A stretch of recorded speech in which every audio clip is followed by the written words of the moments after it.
வந்த உடனே ஆமாங்க குருவுக்கு வணங்க வைத்திருக்கிறார். ஆமா தாய் தந்தாய் குரு.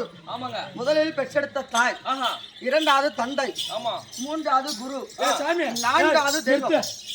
இல்ல ஒரு ஊர்ல ஒரு ஊர்காவனுக்குறான்னு வச்சுக்கோ. ஆமா ஊர்காவன் சத்து பின்னாடி யாருக்கு அந்த ஊர்காவன் பதவி? அவங்க பையனுக்கு. ஒரு மந்திரி கவனுக்குறான்னு மந்திரி கவன் சத்து பின்னாடி யாருக்கு அந்த பதவி? அவங்க பையனுக்கு.